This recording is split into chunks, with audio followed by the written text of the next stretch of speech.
சுசீலா, நான் உன்கிட்ட என்ன வேலை சொன்னா நீ என்ன வேலை செஞ்சு வச்சிருக்க? இப்போ எதுக்குமா நீ அடிக்கிற? நீ பண்ண காரியத்துக்கு உன்னை தூக்கி போட்டு மிதிக்காம விட்டேன்னு நினைச்சு சந்தோஷப்பட்டுக்கோ. போ இங்க இருந்து. ச்சே, ஒரு வீட்டு வேலை தானே செஞ்சேன், இதுக்கெல்லாம் அடிப்பாங்களாங்கோ? இதெல்லாம் ஒரு பிள்ளை நமக்குன்னு வந்து வாச்சிருக்கா, ஒரு வீட்டு வேலை கூட தெரிய மாட்டேங்கி. ஏய் சுசீலா, எதுக்குடி அழுதுகிட்டே வர? ஏடி எங்க அம்மா என்னை அடிச்சிட்டாங்கடி. அத்தை எதுக்கு உன்னை அடிச்சாங்க?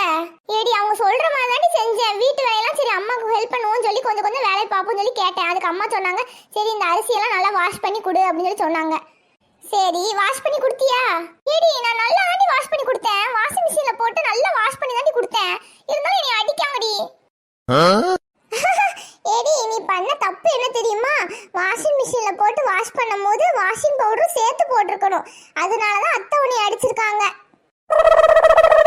அப்படியா? இது தெரியாம போச்சே. சரிடி போ மாதிரி, இனிமேல் எந்த சந்தேகம்னாலும் உன்கிட்ட கேக்குறேன், எனக்கு சொல்லித்தா சரியா?